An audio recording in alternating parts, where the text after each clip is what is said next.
Buenos días, buenas tardes, buenas noches, depende de qué hora estén viendo este video. Pues bienvenidos a este curso. Este curso será sobre fisiología.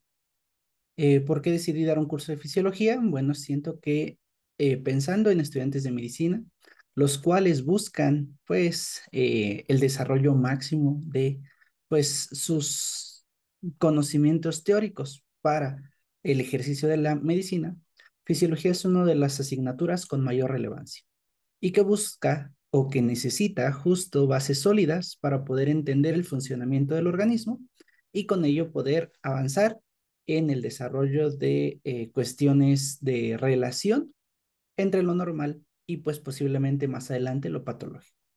Este curso de fisiología va a estar dividido por módulos. Cada módulo va a contener pues cierta información y el primer módulo que estaremos viendo será el módulo de introducción a la fisiología y fisiología celular. Para ello, pues estaré haciendo una serie de videos. Este es el primer video de la serie. Y pues si en algún momento sienten que esta información les puede servir a alguien más, tanto en el ámbito de medicina como en general del área de la salud, pues les pediría compartirlo, porque justo el objetivo de estos videos es que pueda llegar a la mayor cantidad posible de individuos que les sea de utilidad para su práctica profesional a futuro. Sin más, iniciemos. La forma de llevar o de gestionar este curso, pues será mediante pizarrón electrónico. Entonces, yo estaré subiendo videos constantemente y pues eventualmente, cuando ya haya una buena cantidad de videos, pues estaré al tanto de los comentarios que pudieran tener y a partir de ello, pues intentaré hacer la resolución de dudas en un video corto que se llame pues justamente así, ¿no? Resolución de dudas con respecto a fisiología. Bien, eh, partiendo de esta idea general, eh, primero hablaremos un poquito de qué es la fisiología, cómo se estudia la fisiología o qué nos permite estudiar la fisiología y un poquito de cómo está organizado el organismo, que es el que estamos estudiando. Esta fisiología, pues es importante conceptualizar que es fisiología humana, ¿no? Puede haber variantes a partir del área específica que estén abordando, pero para la fisiología humana va a ser con este sentido. Esta sesión también hablaremos de los líquidos en el organismo, hablaremos del concepto y qué es la homeostasis, y por último veremos algunos mecanismos de transporte a través de la membrana celular. Eh, y bien, para iniciar entonces este tema, tenemos que poder definir qué es la fisiología. Hay que simplificar muchas veces conceptos. Algunos elementos se verán muy generales, algunos se profundizarán, pero pues el objetivo es que ustedes tengan un bagaje general a la hora de que ustedes puedan irse a su libro y puedan introducirse al tema. Entonces, la fisiología no es más que el estudio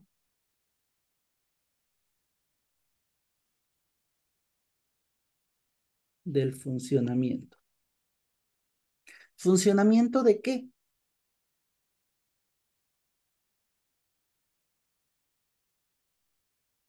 De un organismo vivo. Entonces, si nos damos cuenta, la fisiología intenta entender a un organismo como un ente completo y cómo este ente completo está funcionando. Pero para que nosotros podamos entender este organismo vivo, parte de la definición nos dice del organismo y sus componentes.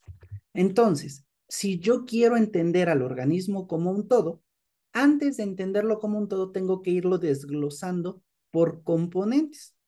Y para entender esos componentes es necesario ver cómo se relaciona un componente con otro. Entonces, la funcionalidad del todo depende de la funcionalidad de los componentes y después veremos de cómo estos se relacionan uno con otros. ¿Cómo logra funcionar un sistema? Normalmente este funcionamiento viene a través de procesos, ya sea procesos físicos o ya sea procesos químicos. Bien, entonces esa es nuestra primera definición.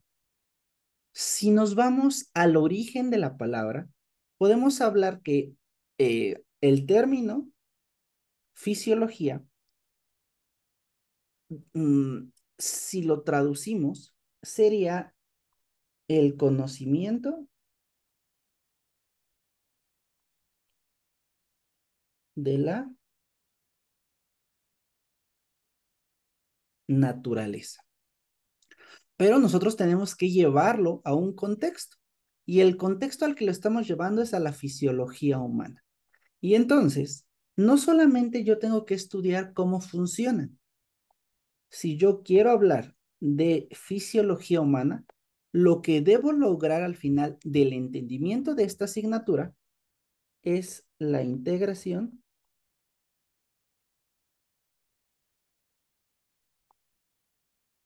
de funciones. ¿Qué vamos a integrar? Funciones. ¿A qué nivel? Pues generalmente esta integración de funciones es en los niveles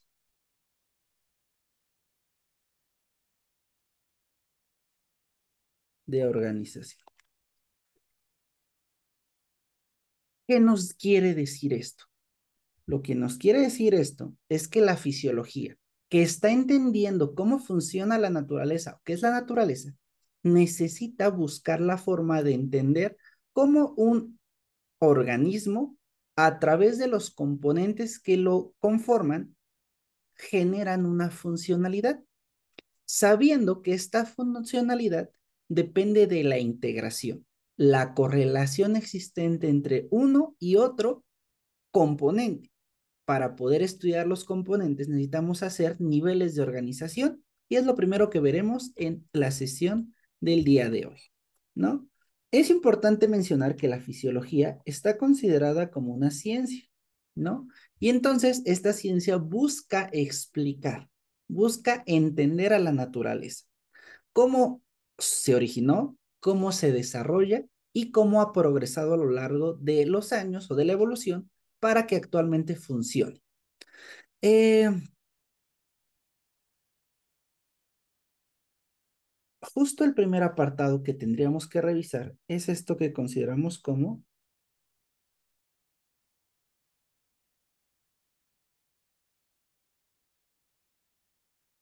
los niveles de organización,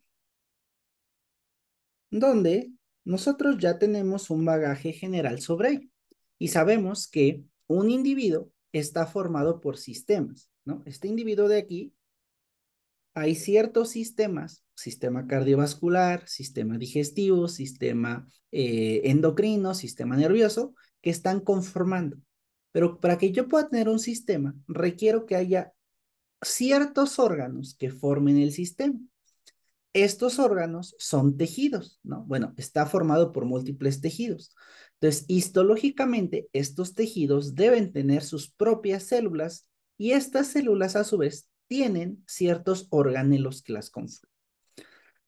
A partir de ahí, nos podemos ir a lo reduccionista y decir, bueno, para que se forme un organelo, yo tengo que tener una macromolécula, que recordemos que las macromoléculas son azúcares, proteínas, lípidos y ácidos nucleicos. Entonces, estas biomoléculas están conformando a los organelos a las células a los tejidos o los órganos y los órganos a los sistemas. No vamos a llegar hasta la fisiología nuclear, en la cual habla de los átomos y las moléculas individualmente, pero bueno, espero que se entienda el proceso. Y bueno, si ya sé que hay ciertos niveles de organización y yo quiero empezar a estudiar la fisiología, ¿a qué nivel tengo que empezar a entender la fisiología? Pues esto también tiene que ver con qué hacemos para estudiar a un sistema. Entonces, ¿cómo estudiamos o qué relación existe? Si yo me voy a lo micro o a lo atómico, generalmente la química se encarga de estudiar tanto las moléculas como algunos de los átomos que las confieren, ¿no? Entonces, nos estaríamos en este escenario de aquí. Si ya queremos estudiar estas moléculas y su relación con la formación de una célula, pues entraría al campo de la biología molecular. Estas células y la formación de tejidos entraría al campo de la biología celular y más allá de especies o de poblaciones, estaremos hablando de la ecología, ¿no? Que habla de la interrelación entre diferentes especies. Yo quiero centrarme hoy en fisiología. Entonces, si nos damos cuenta, la fisiología abarca desde las moléculas hasta las especies. Y de ahí tendríamos que únicamente centrarnos en fisiología humana, lo cual haría que el organismo que estamos hablando es el Homo sapiens sapiens y que este organismo tiene cierta funcionalidad particular. Entonces, tenemos varios campos de estudio que están asociados a un mismo, que es la fisiología, ¿no? La biología molecular, la biología celular, parte del abordaje o de la visión desde un punto diferente. Y no hay que dejarlo de lado, simplemente nos da un contexto asociado a lo que queremos ver. Por ejemplo, la biología celular ve morfológicamente y las características de cada una de las células. La fisiología lo que busca es entender cómo funciona una vez que yo conozco los componentes. Entonces, ambas están estudiando a la célula, pero uno desde la célula en cómo forma un tejido y qué características tanto estructurales como componentes tiene, y la otra desde cómo está funcionando. Con estos dos visiones grandes de cuáles son los niveles de organización y cuáles son los campos de estudio, podemos decir que ya tenemos una visión general de la introducción a la fisiología, ¿no? Ya sabemos qué es la fisiología, ya sabemos qué busca estudiar la fisiología o qué campos de estudio están relacionados, y ya sabemos que para entender un ente complejo hay que desglosarlo por sus niveles de organización. A partir de este momento, pues empezamos con las cosas divertidas de la fisiología. Bueno, no todo es divertido de la fisiología. Bien, ¿qué nos interesa conocer o nos interesa saber para poder entender a la fisiología? El primer punto es, ya sé que hay niveles de organización de un individuo, pero tengo que entender que para que un organismo funcione, tiene que estar o está inmerso en un líquido. Y por ello, nosotros tenemos que estudiar o tenemos que estudiar los componentes de los líquidos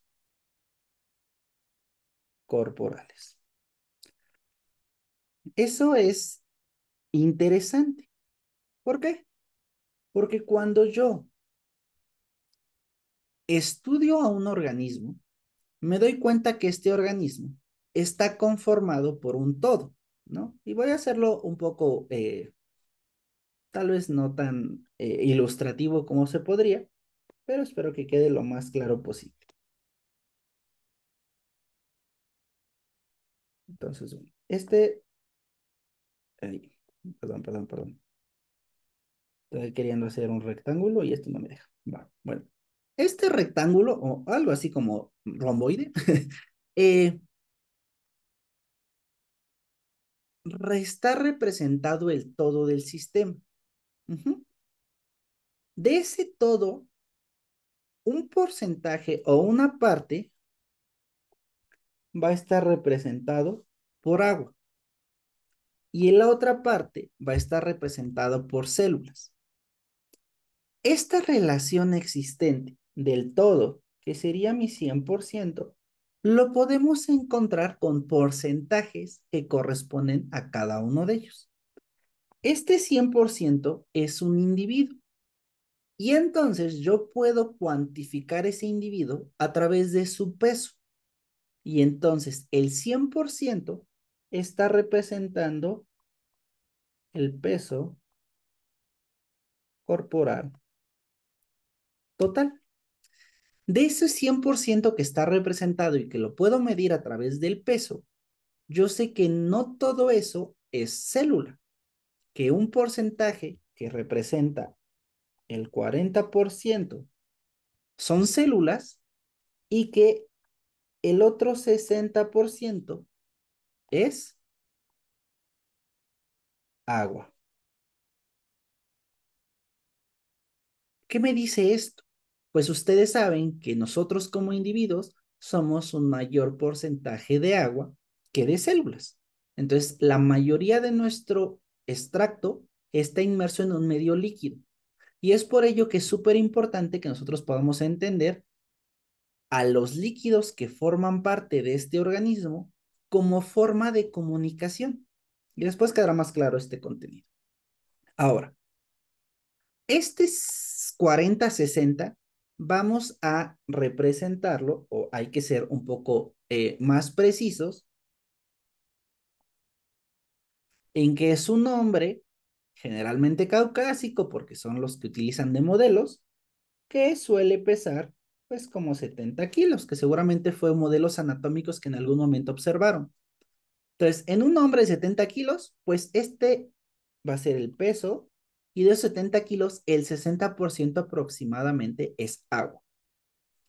Si nosotros empezamos a fragmentar, podríamos decir que en el caso de la mujer, no es el 60% agua, casi siempre es el 55% de agua. Y entonces ya empezamos a tener diferencias entre valores entre hombre y mujer. No es tan importante en este punto y lo vamos a generalizar como que en toda la población casi el 60% es agua y el 40% son células. Bien, de este 60%, no todo se encuentra en el mismo sitio. Es decir, si yo buscara el agua, encontraría que el agua está dividido en ciertas zonas. Cada una de esas zonas, nosotros le vamos a llamar compartimientos. Y las dos células más, que diga, los dos compartimientos más grandes van a ser compartimiento intracelular, que lo que me habla es en cada una de mis células hay agua que forma el citoplasma.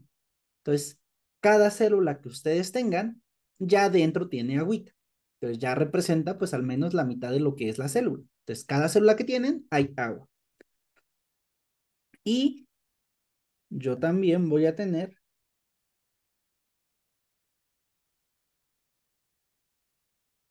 que puedo encontrar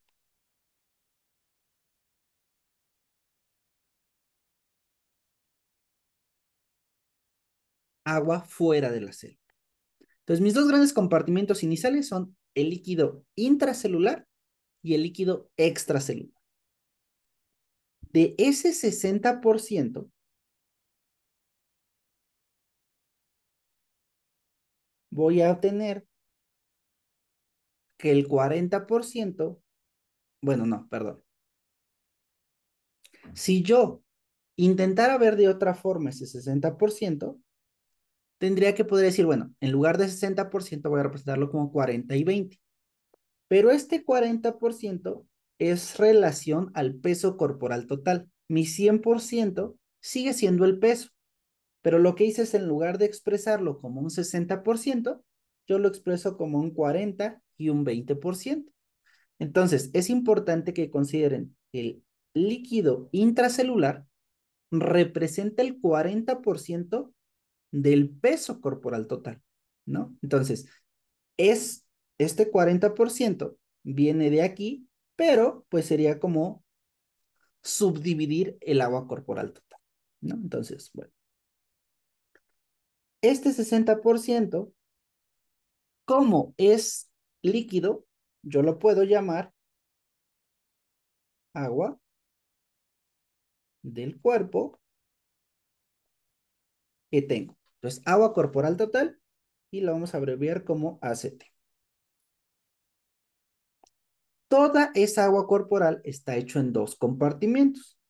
El líquido que está intracelular y el líquido que está extracelular. Y si yo siguiera pensando, aquí está mi, más o menos, aquí está el 20% está fuera de la célula y el 40% está dentro de la célula. Entonces, este porcentaje, pues son mis 60% que representa el agua corporal total. Pero hay que dificultarlo más. Bueno, no es dificultarlo, pero hay que entenderlo de otra forma, ¿no? Hay que intentar entender que fuera de la célula no solamente existe adentro y afuera, sino que afuera de la célula hay otras zonas que yo puedo encontrar. Y hay tres zonas importantes que yo puedo encontrar. Voy a hacer un pequeño esquema para ver si con eso queda un poco más claro. Tengo, bueno, parecen ojitos. Tengo una célula, tengo otra célula. Después, estas células para poder existir tienen que estar en comunicación con un vaso sanguíneo, ¿no? Que es el que aporte los nutrientes.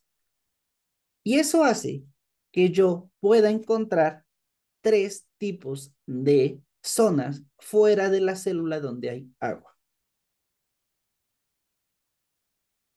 El primer sitio es intravascular, dentro del vaso sanguíneo.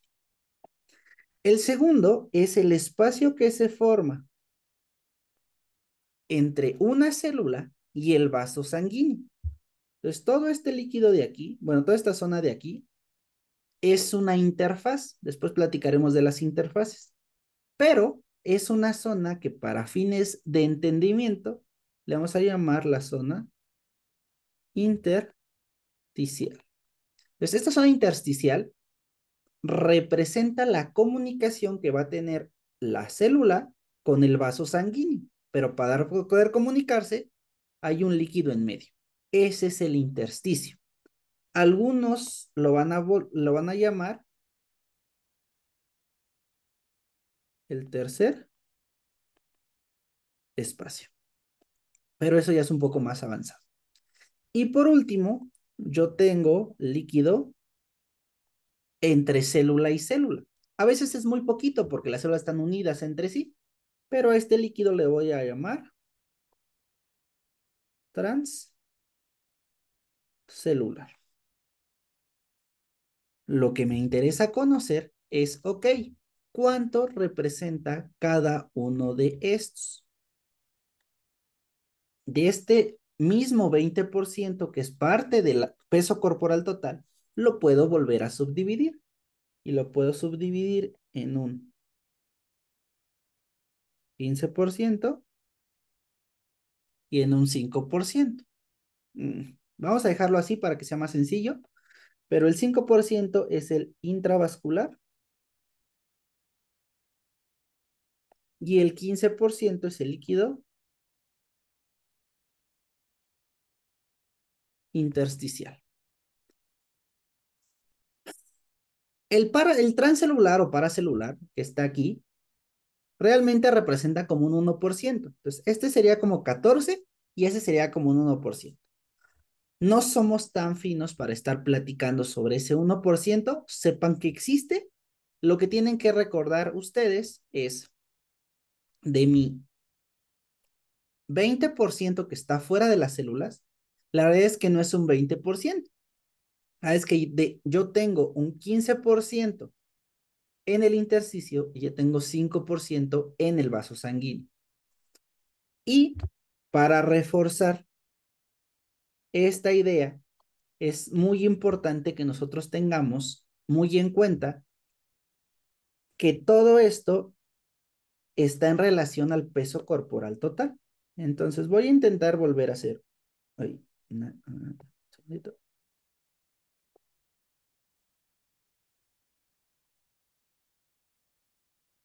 Una distribución, pero ya con los nuevos conceptos que tenemos. Tengo que el 40% es el peso de las células. que realmente podríamos hablar de las macromoléculas. El peso que tienen los organelos, la membrana, la mitocondria, el núcleo, todo eso, pues tiene un peso. Entonces, esa macromolécula forma la célula y pues la célula en sí representa de mi 100% del peso, un 40% son celulitas o son las macromoléculas de las celulitas. Luego, otro 40% está representado, decíamos nosotros, en vez de qué color se los puse,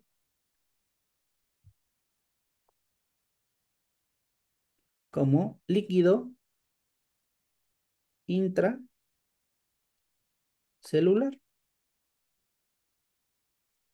Entonces, ya tengo un 80% de mi 100% que tenía representado.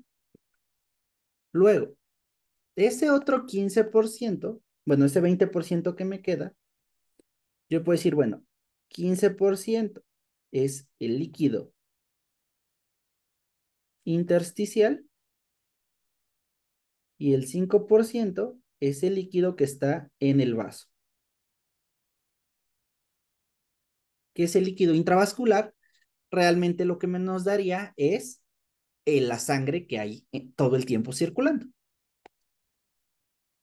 Esto, pues si lo sumamos, es 40, 80, 95, 100% de mi líquido, bueno, 100% de mi peso está distribuido en ciertos compartimentos. Entonces, ¿qué compartimentos tengo al final del día? Tengo un compartimiento intravascular, tengo un compartimiento intersticial, tengo un compartimiento intracelular y pues tengo el peso de las células. Más aún, puedo hacer subdivisiones un poco más generales, ¿no? Estos dos forman el líquido extracelular.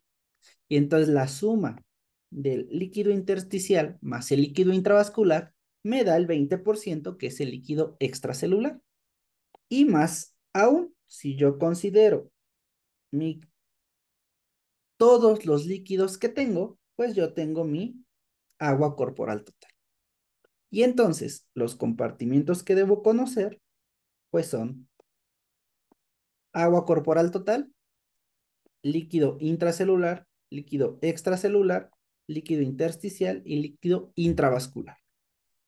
Todo eso es donde puedo yo encontrar líquido. Y justo el entender, pues, ¿por qué quiero entender dónde está el líquido? Es lo que nos va a llevar a tener las bases de la fisiología. Bien,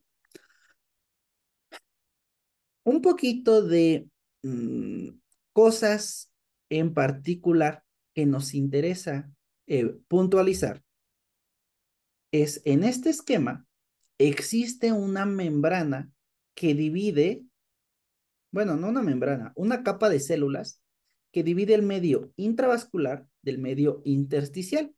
Esa capa de células va a ser el endotelio, que realmente es pues la pared de las células que forman parte del vaso sanguíneo.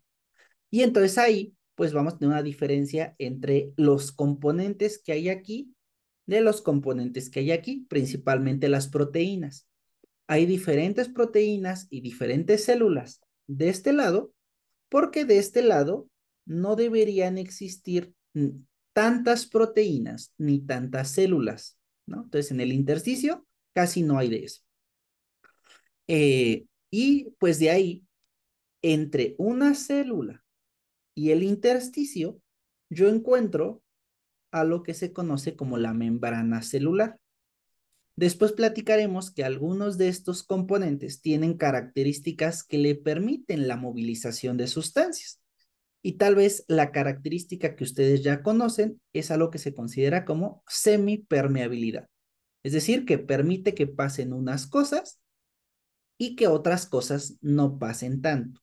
Entonces, la interrelación entre célula, intersticio y líquido intravascular va a ser muy importante para entender ciertos principios dentro del sistema de la fisiología. Bien, entonces hasta aquí. Espero que no existan muchas dudas. Si existieran, pues favor de dejarme mensajitos para clarificarlos más adelante. ¿Va? Ahora, el siguiente subtemita que tendremos que abordar es el subtema de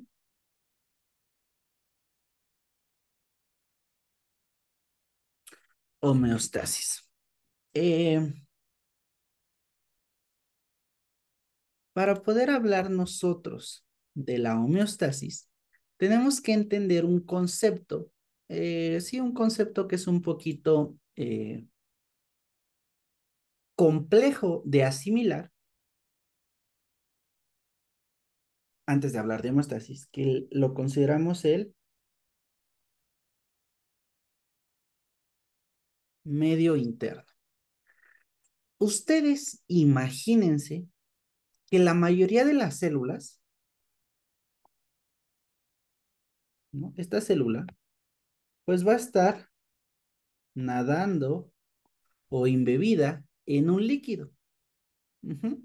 Entonces, si esta célula quiere hacer cualquier proceso, tiene que sacar sustancias, meter sustancias, intercambiar sustancias.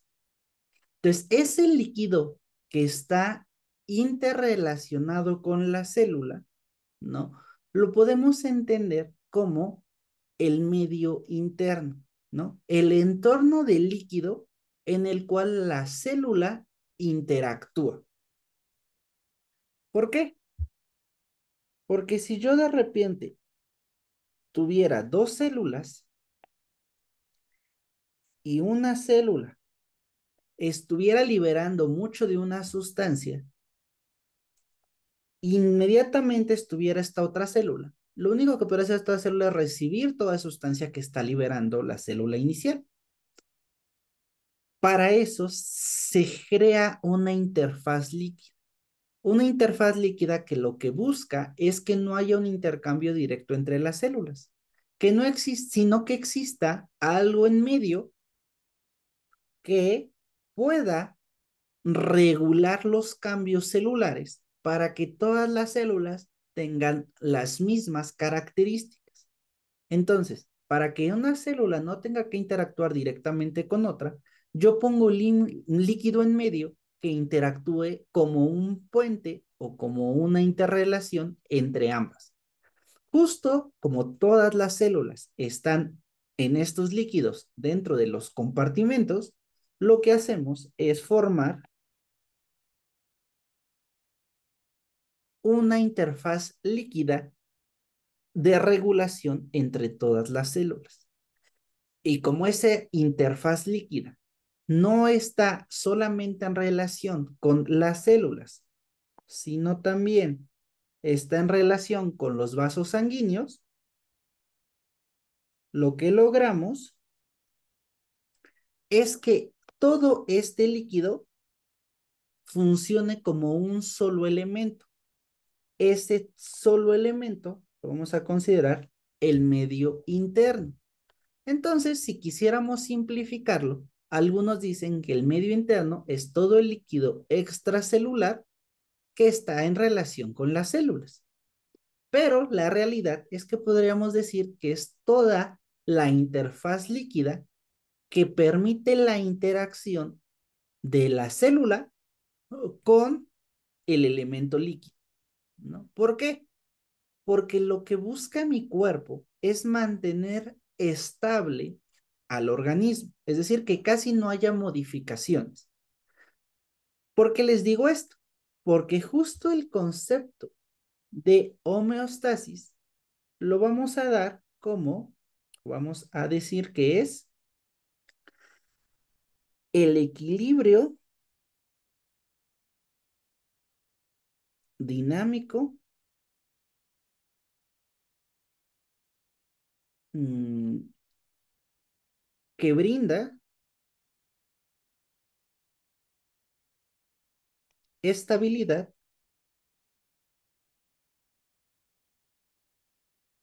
al medio interno.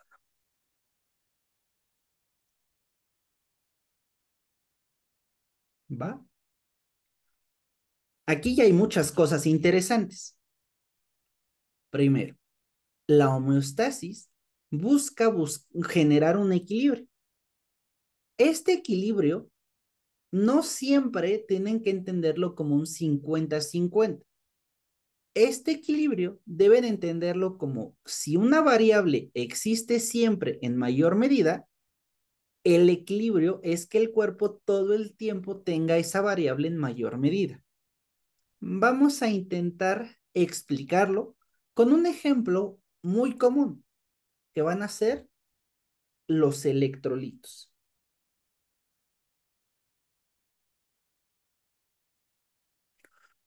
Ustedes saben que hay muchos tipos de moléculas que están presentes en cada uno de los compartimientos celulares y extracelulares. Y tal vez uno de los electrolitos que ustedes más han escuchado es sobre el sodio.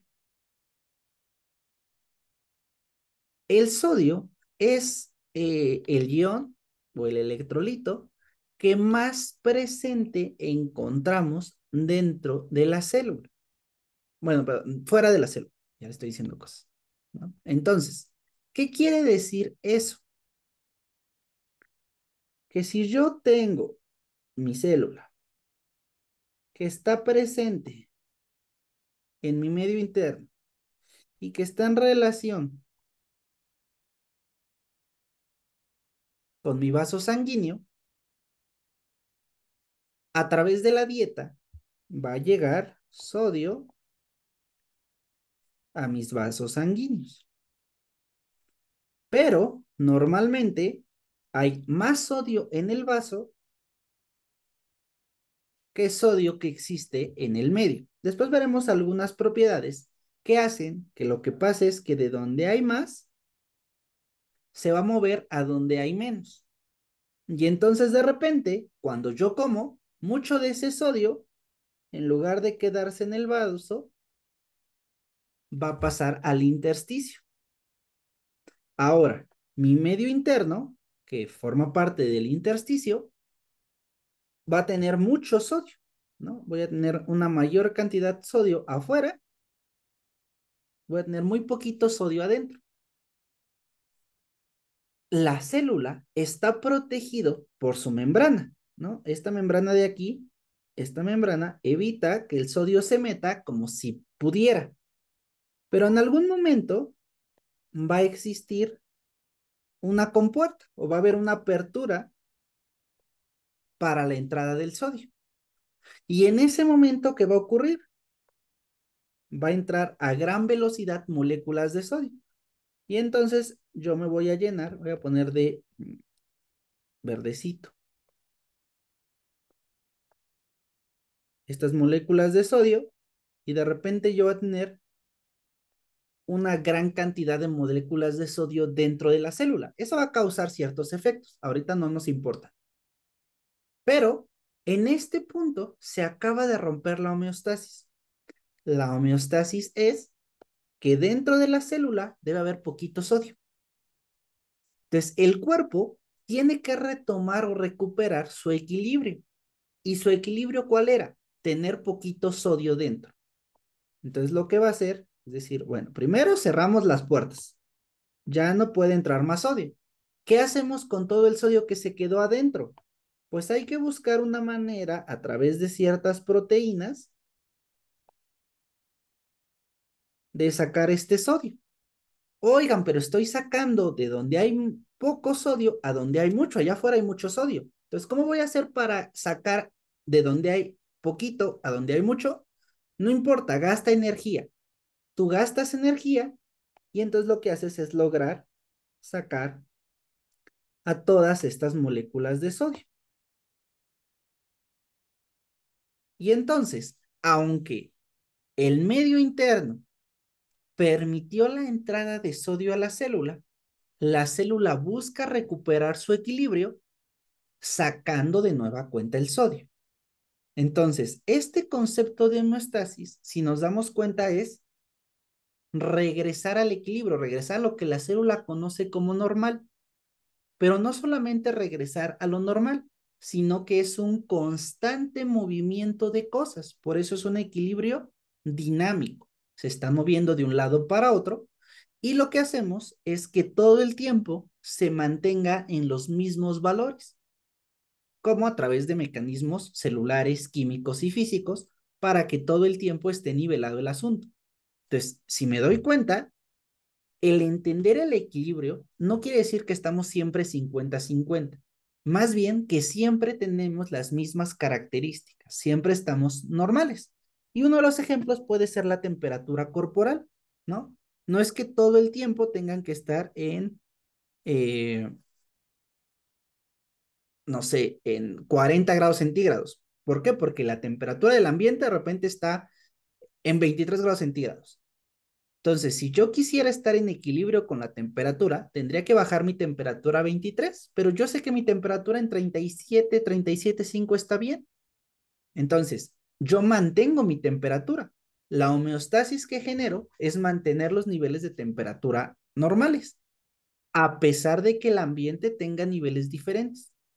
Entonces, el mantener un sistema de homeostasis está determinado porque todo el tiempo la variable de estudio, bueno, que puede ser cualquier cosa, mantiene límites o niveles que son acostumbrados para el sistema.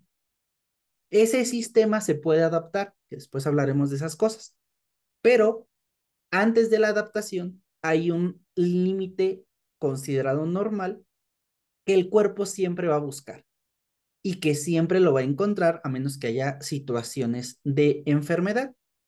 Justo eso es lo que permite que el cuerpo funcione, que todo el tiempo mantenga el equilibrio. Este homeostasis realmente viene, bueno, la palabra homeostasis desglosada viene de sus orígenes en homoios, que homoios significa constancia y viene de estasis, que estasis significa estabilidad. Y entonces, pues la homeostasis no es más que qué tan constante el organismo se encuentra estable, que busca que todo el tiempo esté estable. Si no logramos llegar a la homeostasis, posiblemente tendremos algún problema o alguna patología o alguna enfermedad, que así lo llamaremos después, porque no se logró la homeostasis. Bien,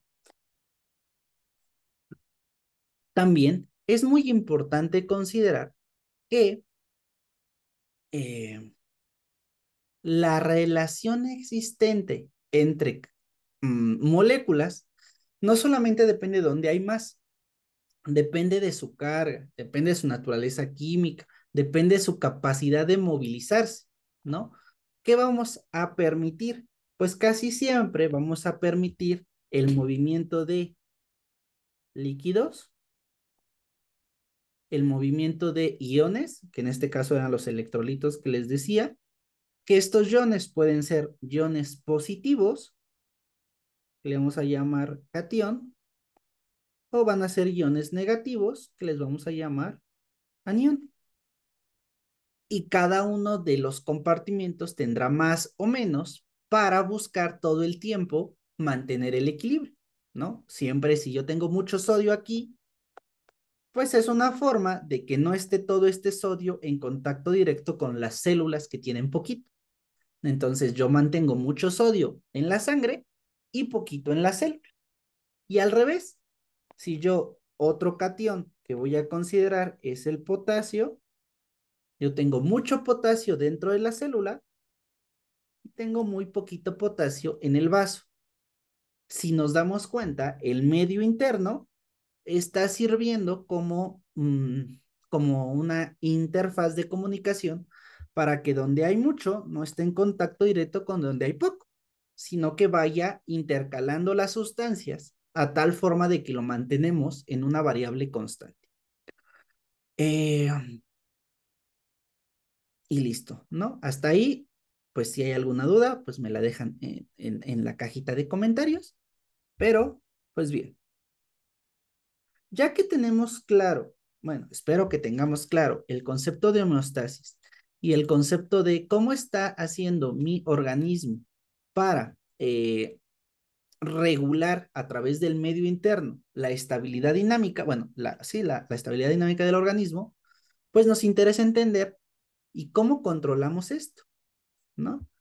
Y entonces ahí vienen lo que son los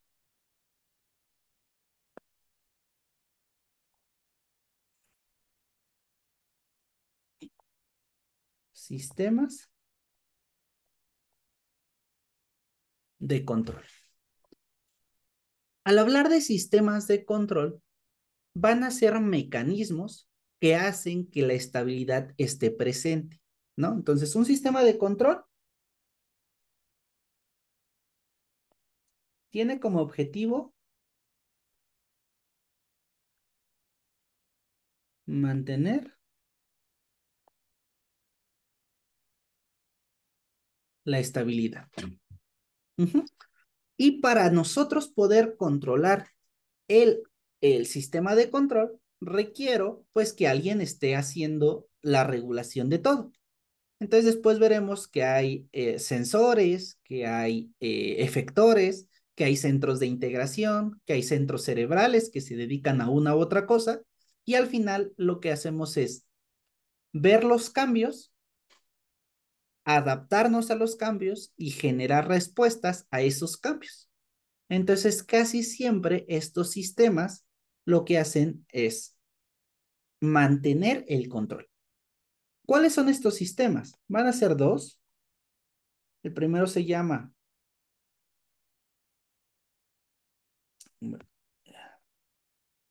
retro, es problema de traducción, pero bueno, retroalimentación positiva,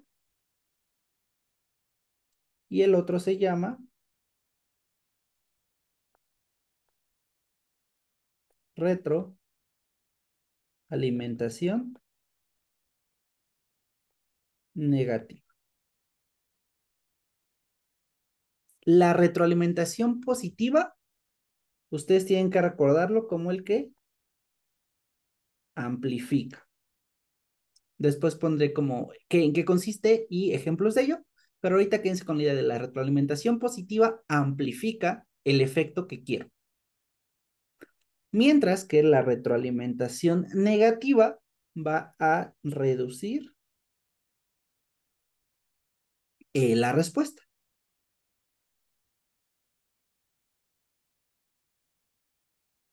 Vamos a intentar explicarlos para que quede un poquito más claro, porque así de repente como que, no estoy entendiendo. Entonces, sí. Primero, la retroalimentación positiva. Esta retroalimentación en el inicio no quiere que esté el sistema homeostático. La retroalimentación positiva busca que se logre hacer un cambio. Entonces quiere aumentar la presencia de algo.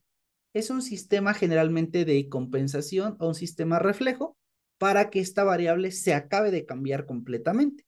Uh-huh. ¿Cómo funciona? Tal vez la variable más representativa de un sistema de retroalimentación positiva es la presencia de la oxitocina. La oxitocina es una hormona liberada en el sistema nervioso que muchas veces va a ayudar o que nos va a servir en este contexto particular en el trabajo de parto. La oxitocina lo que genera es una contracción en el útero. Entonces, la contracción del útero. ¿Por qué? Porque justo en el trabajo de parto, lo que yo quiero es que el útero se contraiga para que el bebé pueda expulsarse. Entonces, en el primer momento que la mamá llega a la ruptura de membranas o que llega a una dilatación completa, en ese momento ya hay contracciones uterinas. ¿Por qué? Porque lo que ocurrió fue que la oxitocina empezó a liberarse como señal de es momento de tener al bebé, ¿no? Porque es una retroalimentación positiva. La mamá llega a las 38 semanas de gestación o a las 38, sí, pues, vamos a ponerle más fácil, a los 9 meses, y en ese momento ya está el bebé listo, ya se acabó de hornear, y el cuerpo empieza a generar oxitocina. Esa oxitocina le dice al útero, contráete, y entonces el útero se contrae. ¿Para qué? Pues para que el bebé que está aquí muy bonito pueda bajar. Entonces la contracción uterina desplaza al bebé hacia abajo. Como este bebé está empujando al cérvix, lo que ocurre o lo que tiene que hacer el cérvix es empezar a abrirse para permitir que el bebé baje. Eso es la dilatación del cérvix. Y entonces esa dilatación del cérvix genera liberación de oxitocina. ¿Qué quiero decir con ello? Un sistema de retroalimentación positiva, mi sustancia inicial se estimula para producir más de esa misma sustancia. Entonces, la retroalimentación positiva es una amplificación de una variable. Esto no solamente ocurre con la oxitocina y el parto, también suele ocurrir con la cascada de la coagulación, con el sistema de inflamación, con la lisis proteica. Entonces hay un chorro de cosas que ocurren en este sentido. Ujú. Pero bueno, espero que más o menos haya quedado claro que la regulación positiva lo que quiere lograr o lo que quiere hacer es que el estímulo inicial se potencialice para que tenga más de ese estímulo inicial. En este caso, cuando la oxitocina está más, pues hay más contracción, hay mayor descenso y eventualmente se va a lograr lo que quiero, que es el nacimiento del bebé. Y en ese momento que nace el bebé, ya no hay necesidad de seguir liberando oxitocina. Entonces empieza a haber un eje ya de retroalimentación negativa. Pero bueno, ¿cuál es el eje de retroalimentación negativa?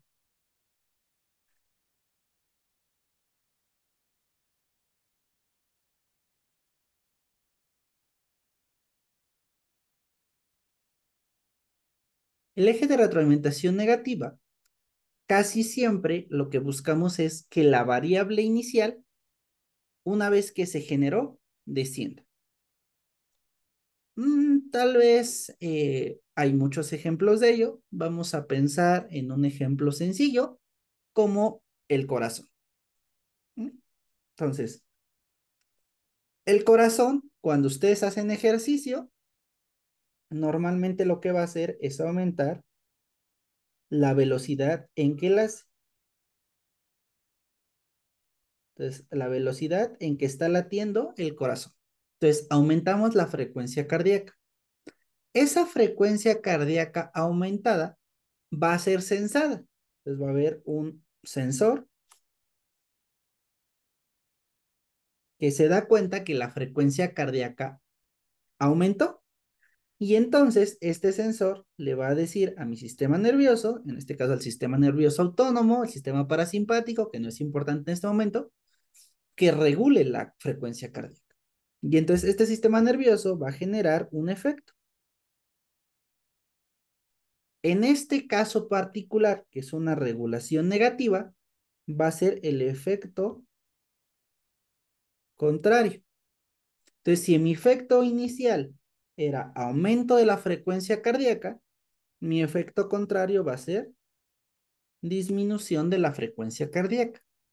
Y entonces el estímulo inicial, secundario a un eje de retroalimentación negativa, se disminuye. Hay múltiples ejemplos de esto, las hormonas. Cuando yo tengo mucho de una hormona, hay un eje de retroalimentación negativo para que ahora se produzca menos hormona. Entonces, casi todo el sistema está regulado por retroalimentación negativa y retroalimentación positiva. Bien, Entonces, con eso acabaríamos el tema de homeostasis y los sistemas de control para este tema de homeostasis. Bien, para acabar la sesión de hoy, hablaremos sobre los mecanismos de transporte celular, que más bien es, ya entendimos que la fisiología estudia el funcionamiento. Después entendimos que para poder funcionar tiene que haber una interfaz de líquido. El líquido está agrupado por compartimentos en el cuerpo. Esta interfaz de líquido busca generar un equilibrio o una constante en las variables del organismo a tal forma de que siempre esté funcionando como al cuerpo le sirve para funcionar. Y entonces ahora lo que tenemos que ver es cómo hacen esas células para lograr mantener esta funcionalidad moviendo sustancias. Y para ello tenemos que hablar de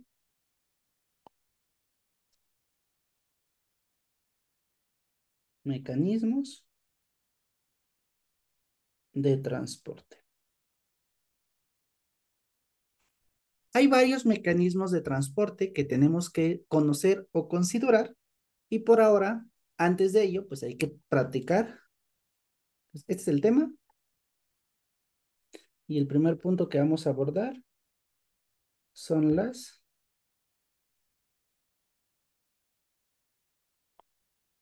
membrana celular. Para que yo pueda transportar o para que logre generar un transporte adecuado, pues tengo que considerar que estoy hablando de una membrana. Entonces, bueno, aquí podemos ver una membrana fea. Vamos a poner esto que es mi membrana celular, ¿no? Que es con lo que vamos a estar jugando. Esta membrana celular tiene una conformación muy particular, ¿no? Está formada por lípidos. De hecho, si nosotros recordamos, es una bicapa lipídica donde tenemos la cola y tenemos la cabeza. La cola, bueno, que diga, en este caso, casi siempre la parte de la cabeza del lípido suele ser hidrosoluble, por eso puede estar en contacto con el líquido de afuera, pero las colas son hidrofóbicas, ¿no? Entonces no pueden estar en contacto con el agua. Eh, bueno, ahorita hablamos un poquito de la bicapa lipídica. Tenemos ciertos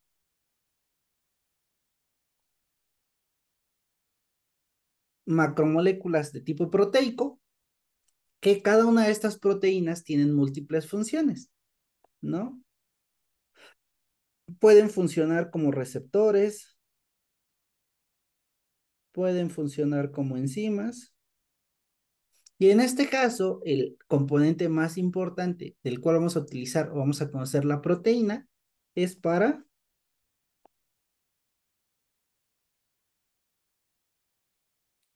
transporte. Entonces, estas proteínas van a permitir la movilización de sustancias para las necesidades de la célula.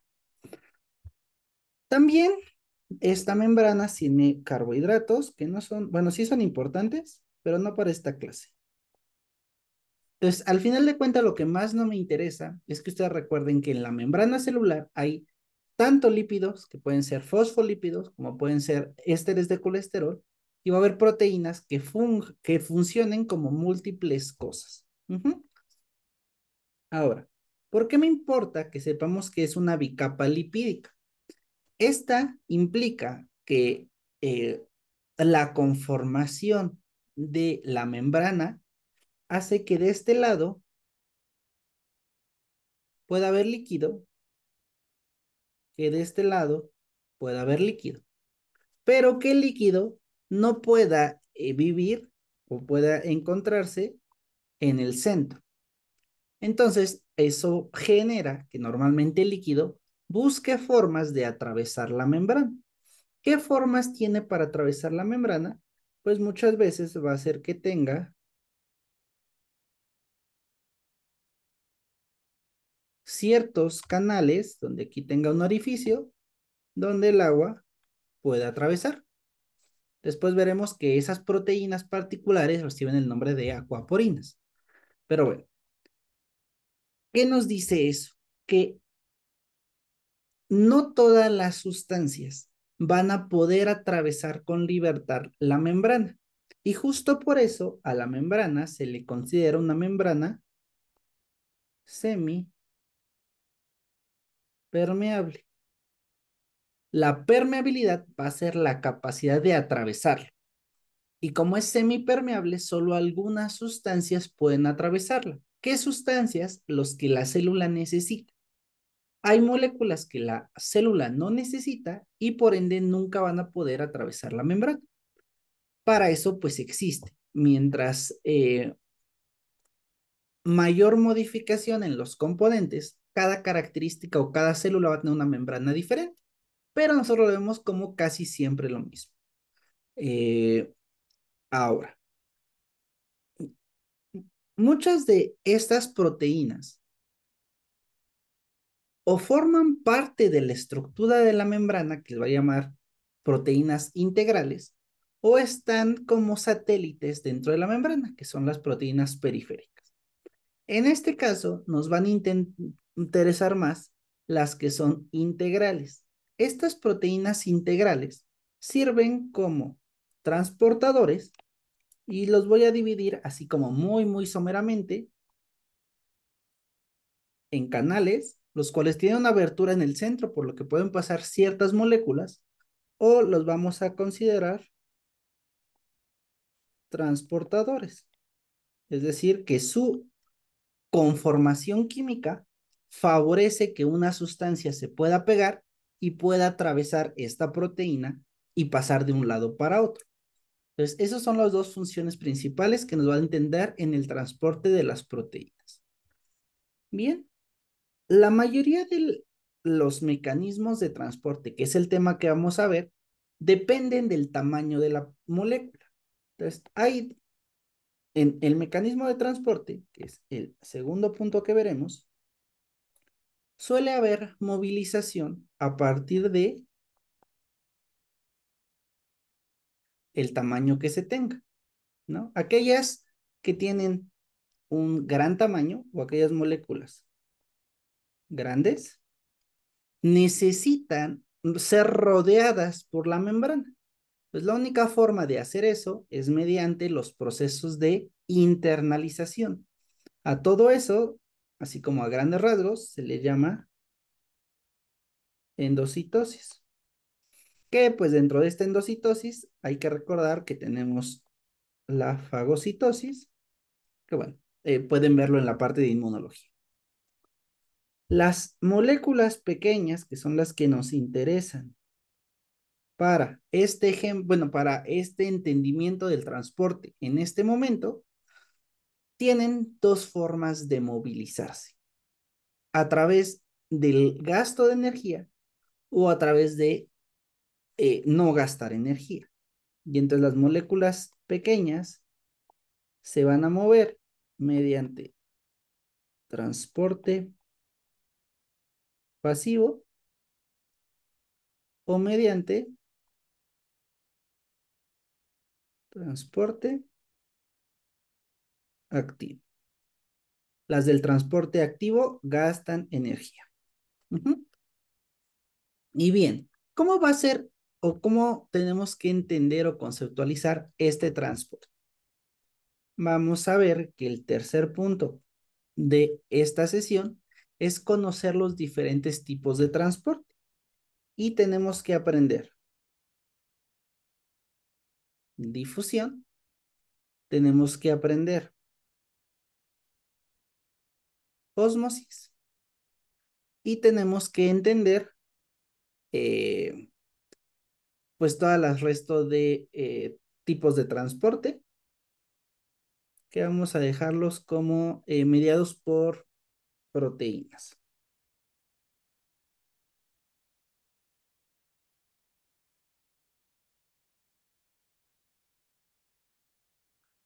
¿Va? Entonces, eso es lo que nos va a llevar la última parte de esta sesión. Mm, Ahora, justo para que nosotros podamos entender estos conceptos, pues hay que entender a grandes rasgos qué es cada uno de ellos. La difusión es que la molécula pase a través de una membrana. Ujú. Por lo cual, lo que yo estoy haciendo, vamos a poner mi membrana.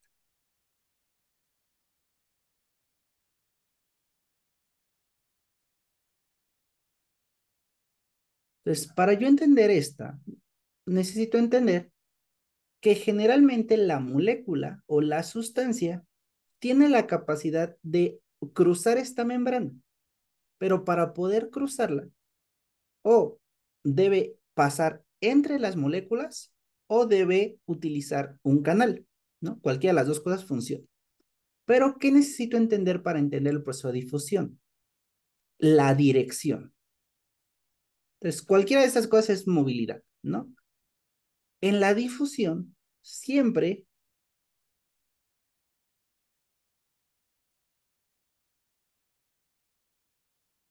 debo considerar un término llamado gradiente de concentración.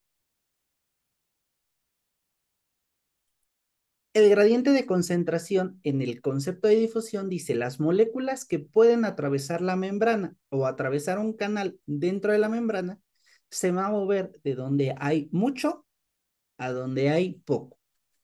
Entonces, el movimiento va a ser un movimiento pasivo, es decir, no gasta energía, pero a vez o utilizando como medida de movimiento donde hay mucho.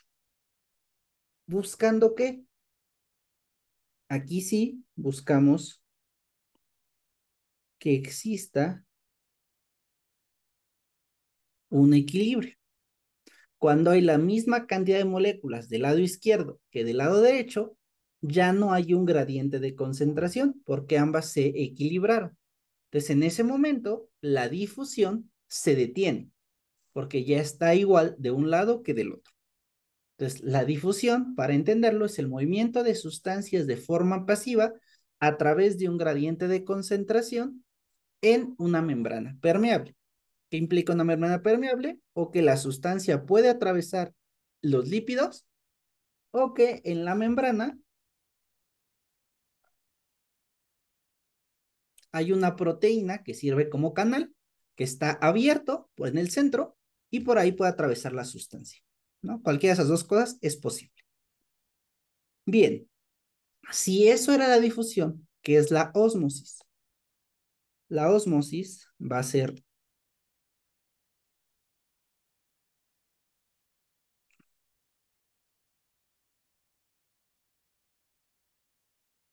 muy similar, pero aquí en lugar de hablar de moléculas, hablamos del agua. Entonces, el agua se va a mover de donde hay mucha agua a donde hay poca agua. Ujú. Entonces, si vuelvo a poner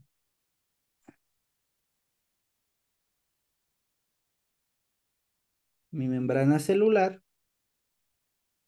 y le pongo una proteína de movilización de agua, estas moléculas de agua van a cruzar hasta que igualemos la concentración, de donde hay mucho a donde hay poco. Y bueno, ahorita vemos lo de las proteínas. Bien, eso es como la primera lógica que debemos entender. La difusión es un proceso pasivo de donde una molécula se mueve de una zona de alta concentración a una zona baja concentración hasta llegar al equilibrio, siempre y cuando exista la posibilidad de atravesar esa membrana. ¿Quién hace difusión? Normalmente los gases, el oxígeno, el dióxido de carbono, que permiten pasar de un lado para otro sin mucho problema. La ósmosis, quedamos que es el mismo concepto, pero de agua, donde el agua pasa de donde hay mucho a donde hay poco. Ahora, este principio de ósmosis, que vamos a platicar un poquito más a profundidad, es interesante porque veremos que no solamente depende de la concentración de agua. Ujú. No solamente depende de donde hay mucha agua a donde hay poca agua. A veces depende de un tercer concepto que vamos a llamar osmolaridad. Es el primer concepto que tenemos que explicar. La osmolaridad a veces la vamos a encontrar como tonicidad, pero bueno, es lo mismo. Esta osmolaridad nos dice, bueno, ahí,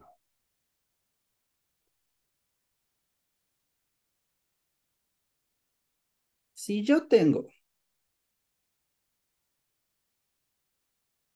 dos recipientes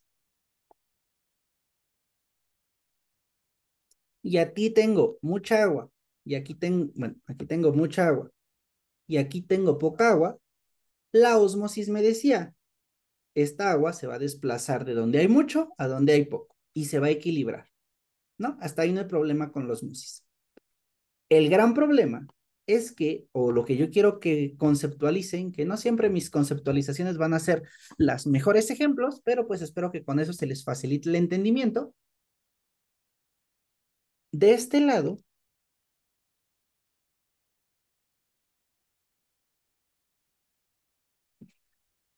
o bueno, de cualquiera de los dos lados, van a existir sustancias que son osmóticamente activas, ¿no? Entonces, esto es una sustancia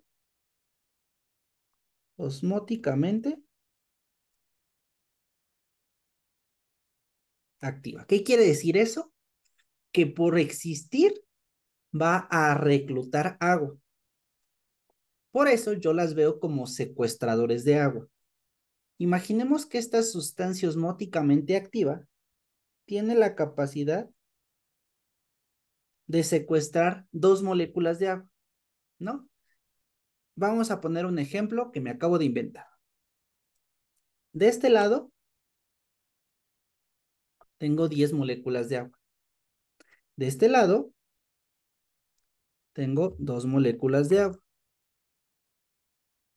En total, de los dos lados, tengo 12 moléculas de agua. El equilibrio, según la ósmosis, diría cuando hay 6 de un lado y 6 del otro, yo en ese momento llegué al equilibrio. Hasta ahí, la ósmosis es sencilla de entender. Cuando hablamos de la osmolaridad, quiere decir que hay sustancias solubles dentro de esta interfaz que están secuestrando agua. Entonces, en este ejemplo, de este lado tengo 3 moléculas y de este lado tengo una. Quedamos que esta sustancia que es osmóticamente activa puede secuestrar cada una de estas sustancias 2 moléculas de agua. Entonces, pues aquí se queda una molécula de agua, 2 moléculas de agua, 3 moléculas de agua, 4 moléculas de agua, 5 moléculas de agua y 6 moléculas de agua. Y de este lado, agarro una molécula de agua, 2 moléculas de agua. Entonces, del agua total que yo tenía, que la ósmosis hubiera dejado 6 y 6, 2 están secuestradas y de este lado 6 están secuestradas. Por lo cual, la realidad es que el agua libre existente solo va a ser de 4 moléculas de agua. Y esto lo que va a hacer es que solo ocurra ósmosis de esa agua que está libre. El resto está secuestrado por las partículas osmóticamente activas. Y entonces de estas 4 moléculas de agua, que las vamos a representar aquí porque están libres, como ya igualamos la osmolaridad de ambas sustancias, porque ya está secuestrada el agua, es decir, ya estamos cubriendo el requerimiento de las sustancias que jalan agua, ya nada más tengo moléculas libres. Y entonces esas 4 moléculas libres que tengo van a pasar al equilibrio. Y entonces me quedo 2 y 2. Entonces, de un sistema que el equilibrio iba a 6 moléculas de agua y 6 moléculas de agua, al final yo me quedé con Una, dos, tres, cuatro, cinco, seis, siete, ocho moléculas de agua de este lado. Uno, dos, tres, cuatro moléculas de este lado. Y en ese punto estoy en equilibrio, porque no solamente estoy equilibrando la ósmosis, también estoy equilibrando la osmolaridad. Entonces, la osmolaridad va a ser la comparación entre las sustancias solubles en el agua que tienen la capacidad de ser osmóticamente activas. Y yo quiero que ustedes se queden con la idea, ahorita que están entendiendo los principios de fisiología, que una sustancia osmóticamente activa es una sustancia capaz de secuestrar agua. Vamos a poner un segundo ejemplo para ver si queda claro de esta forma. Aquí no hay agua, aquí hay 8 moléculas de agua. El equilibrio sería 4 de este lado y 4 de este lado. Eso es lo que la osmolaridad nos daría. Pero para nuestro ejemplo, vamos a considerar que tengo 2 moléculas osmóticas de aquel lado. Entonces, para poder hacer la ósmosis, primero tengo que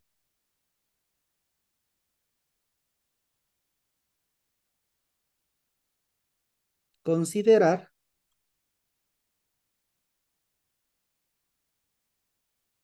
la osmolaridad. Y quedamos que en este punto, que después tendrán que ustedes entenderlo de otra forma, lo primero es el secuestro de agua. Entonces, siempre un líquido o un compartimento que tenga más sustancias osmóticamente activo va a ser la prioridad para jalar agua. Entonces, siempre que tengan mucho de una sustancia osmóticamente activa, el agua se va a ir para allá. Siempre, porque lo primero que tiene que hacer el cuerpo es compensar esas sustancias osmóticamente activas. Y entonces, ahora sí, me quedan libres cuatro moléculas de agua. Entonces, ahora sí, la ósmosis me va a decir, como tengo 4, pues voy a pasar 2 moléculas de agua de este lado y voy a dejar 2 moléculas de agua de este lado. Dejando así en equilibrio tanto la osmolaridad como la ósmosis. Este es un poco complicado de entender, pero espero que con estos pequeños ejemplos haya pues permitido que se entendiera a grandes rasgos esta diferencia. Ahora, esta osmolaridad, es decir, estas sustancias para que pasen de un lado a otro necesitan que haya una presión por el gradiente de concentración. Y en algunos lados van a encontrar que eso se les llama, en el caso de la ósmosis, presión osmótica. Eh, bueno, nada más como aquí abajito, para que no lo pierdan de vista. Existe una presión osmótica que lo que está haciendo es permitir que, bueno, va a dar una fuerza para que la ósmosis ya no ocurra. Esa presión osmótica generalmente se va a deber o a osmoles, que son las sustancias osmóticamente activas, o a la membrana. Entonces va a haber sustancias que eviten que el agua se siga moviendo. Entonces, ¿qué pueden ser esas sustancias? Sustancias que tengan capacidad de jalar agua. Iones, algunas macromoléculas, como en el caso de la glucosa, o algunos ácidos. Después verán que hay muchas sustancias en el organismo que se consideran.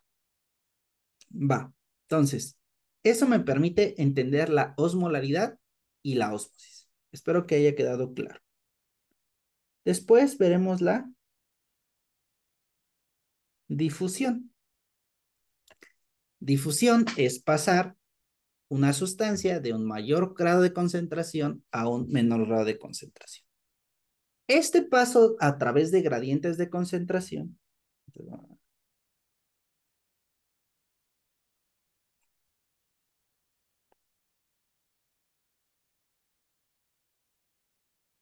Casi siempre el gradiente de concentración yo lo voy a representar de esta forma, ¿no? Un gradiente de concentración. Bueno, también la delta puede ser una opción. De ahí varía como ustedes se acomoden. Entonces, este gradiente de concentración que nos dice las sustancias van a pasar de donde hay más a donde hay menos, están fundamentados en algo que se conoce como la ley de Fick. Paréntesis, para fisiología necesitan mucha física. Van a tener que recordar muchas variables, muchas fórmulas, muchas cosas, ¿no? Entonces, la ley de Fick mide la cantidad de difusión o el total de moléculas que se mueven de un lado para otro, que se le va a considerar como la tasa de difusión.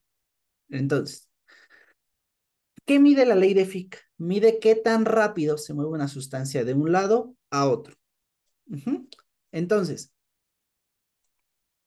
si yo quiero entender que una sustancia se mueve de un lado para otro, yo estoy considerando tanto qué tan rápido se mueve, que es su velocidad, como qué tanto se mueve, que es la tasa, ¿no? Entonces, la ley de Fick está considerando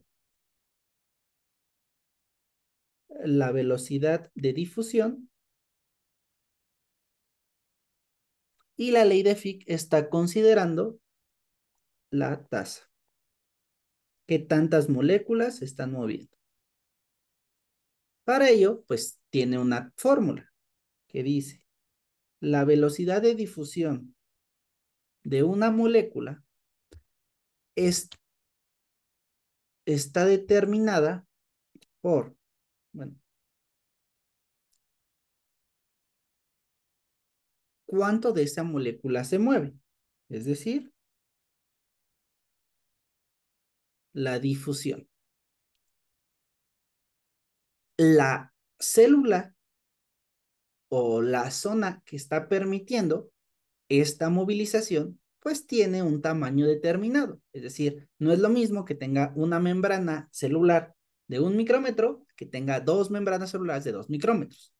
Entonces, pues también está involucrado el área. Entonces, ¿cuánta área de contacto está moviendo la sustancia? ¿No? Después, yo tengo mi gradiente de concentración.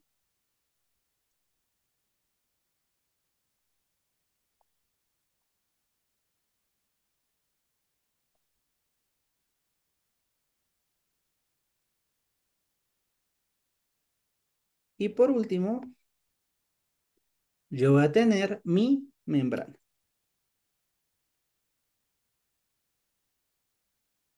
Si nos damos cuenta, hay dos variables que están determinados por la membrana. El área, es decir, cuánto, y esta parte de aquí que representa el grosor. ¿Por qué? Mientras más área exista, mayor velocidad de difusión va a existir, o sea, o mayor cantidad de sustancias van a poder pasar. Pero mientras más gruesa sea, va a ser una relación inversamente proporcional. Directamente proporcional, si hay más, el resultado es más. O sea, esto y esto, mientras la difusión, el área o el gradiente de concentración sea mayor, la velocidad de difusión va a ser mayor.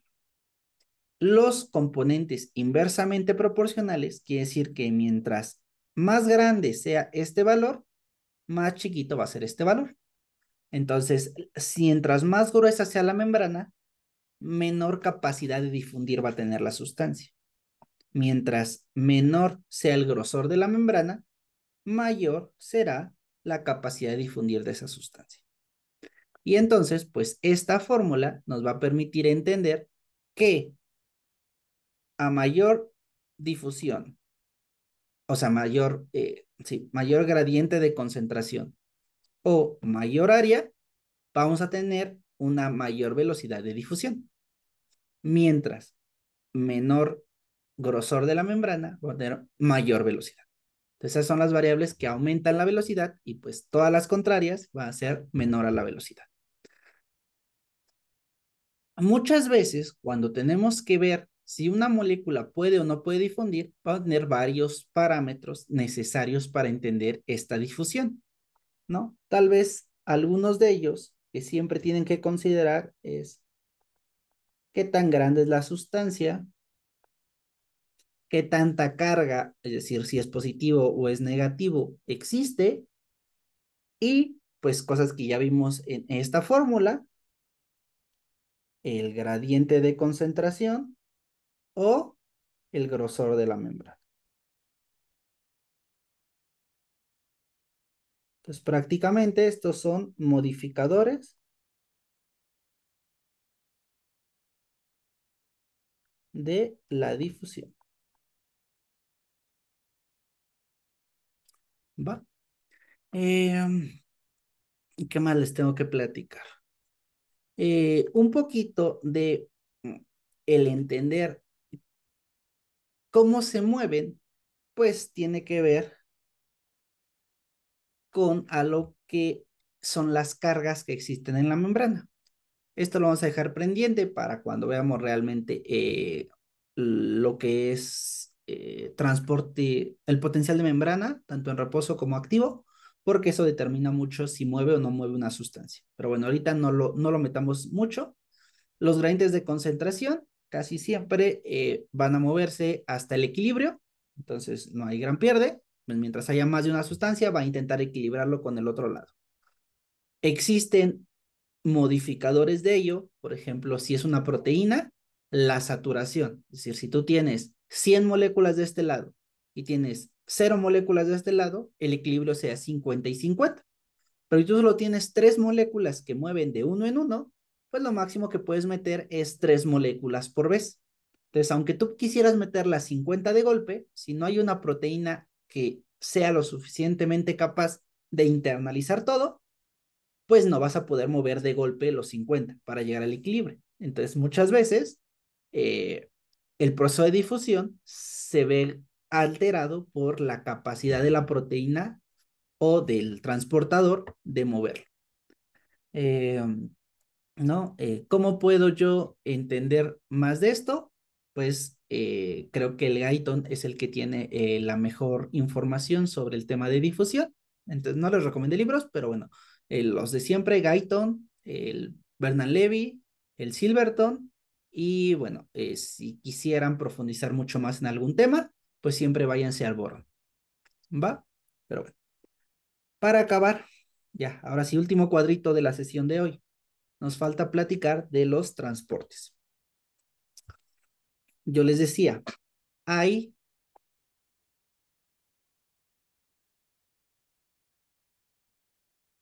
transporte pasivo, no requiere energía, y hay transporte activo, que sí requiere energía.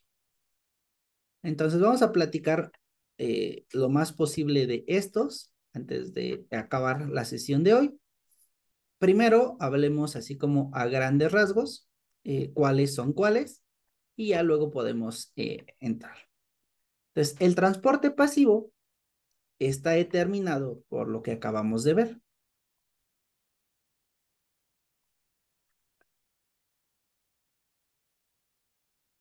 La ósmosis y la difusión, ¿no? Que son los dos principales tipos de transporte que permiten el paso de uno a otro lado. Hasta ahí, espero que sea sencillo, ¿no? Entonces, no requieren energía y pueden pasar de un lado a otro. Los transportes activos los voy a dividir en dos.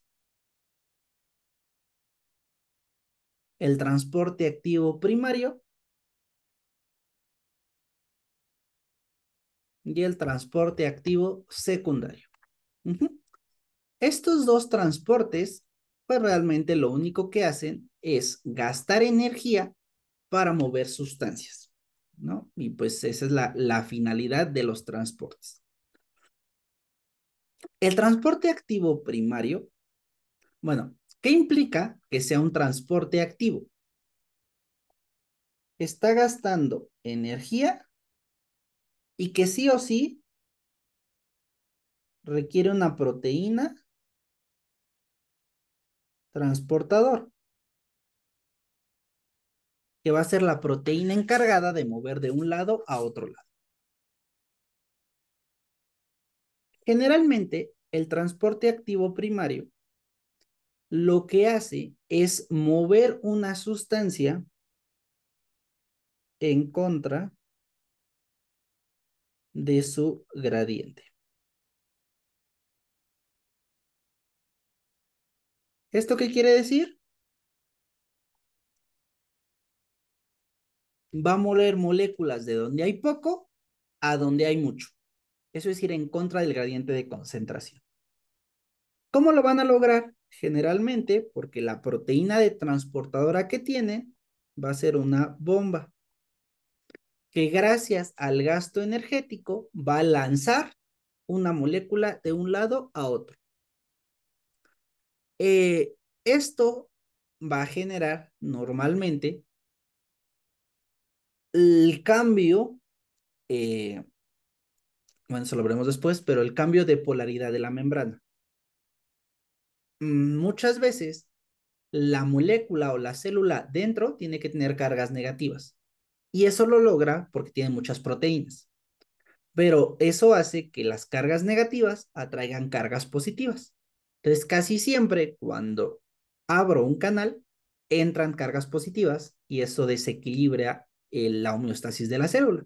Entonces, las bombas suelen aventar las sustancias positivas o pueden sacar sustancias en abundante positivas para el equilibrio. Entonces, después veremos cómo funcionan estas bombas.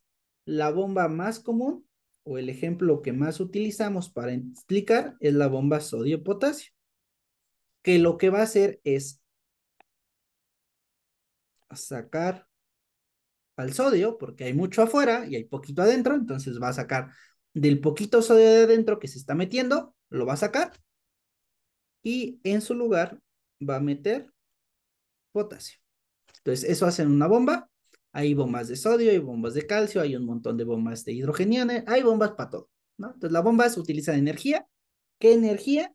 Casi siempre van a utilizar como moneda energética el ATP. Algunas utilizan AMP cíclico, algunas utilizan GTP, pero bueno, en su mayoría utilizan ATP. ¿Cuál es el problema de las bombas? Pues el problema de las bombas es que para activarlas requerimos que primero haya un gradiente de concentración inadecuado, que se haya perdido la homeostasis y que yo quiera gastar energía para recuperar esa homeostasis. Entonces, ¿qué es el transporte activo secundario? El transporte activo secundario usa energía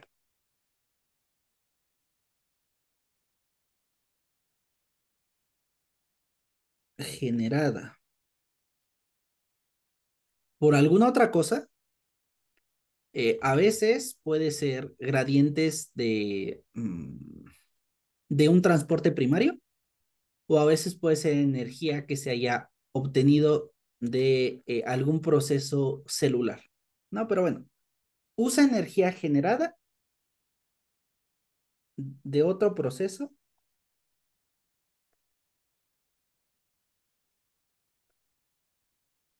para mover moléculas. Este, imaginemos que yo muevo, estoy sacando el sodio, estoy metiendo al potasio a la célula y estoy gastando energía en ese proceso. Pero hay veces que, por ejemplo, si yo meto una sustancia, esa sustancia al entrar va a traer cargas que van a generar una energía. Entonces yo puedo agarrar esa energía y utilizarla para mover sustancias. Esto lo veremos después con ejemplos para que quede más claro, pero ahorita quédense con la idea de que el transporte activo secundario gasta energía de otra fuente para movilizar moléculas y las puede movilizar en dos sentidos.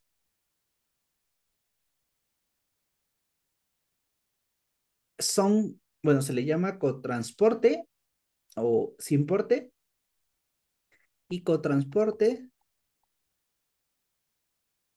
antiporte. ¿Qué son estos tipos de transporte? Este utiliza la energía para mover dos sustancias, dos moléculas, dos moléculas en la misma dirección. Entonces va a ocupar la energía gastada por la entrada de sodio para meter glucosa. Entonces va a meter tanto sodio como glucosa en un movimiento sin porte. Ambas se mueven en la misma dirección. Y el antiporte mueve dos moléculas en dirección contraria.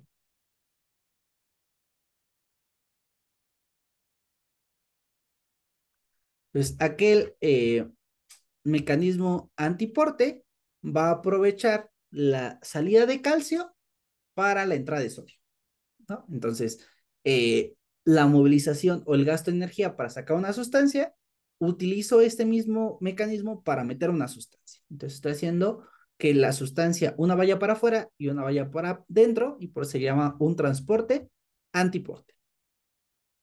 Y prácticamente eso era lo que quería platicarles la sesión del día de hoy. Vimos definiciones, vimos compartimientos de los líquidos corporales, vimos el término de homeostasis y de medio interno y platicamos los mecanismos de transporte para la movilización de sustancias. Entonces, espero que haya quedado claro esta sesión, que haya muchas dudas y que me las puedan preguntar a través de pues, la caja de comentarios de YouTube y pues que les interese esta serie de videos y pues estaré subiendo la segunda sesión próximamente. Les agradezco mucho que hayan tenido la paciencia de ver este video, pues siempre podrán ver estos videos espaciados para que no sea tan pesado, para que puedan ver, no sé, 20 minutos hoy, 30 minutos mañana y una hora después, para que no se echen toda la clase de corrido, váyanlo segmentando para que sea más sencillo para ustedes. Y pues si tienen que verla 20 veces, veanla 20 veces. Espero que les funcione para entender los términos básicos o los conceptos básicos. Y pues me apoyan muchísimo compartiendo este tipo de información. Gracias y que estén muy bien.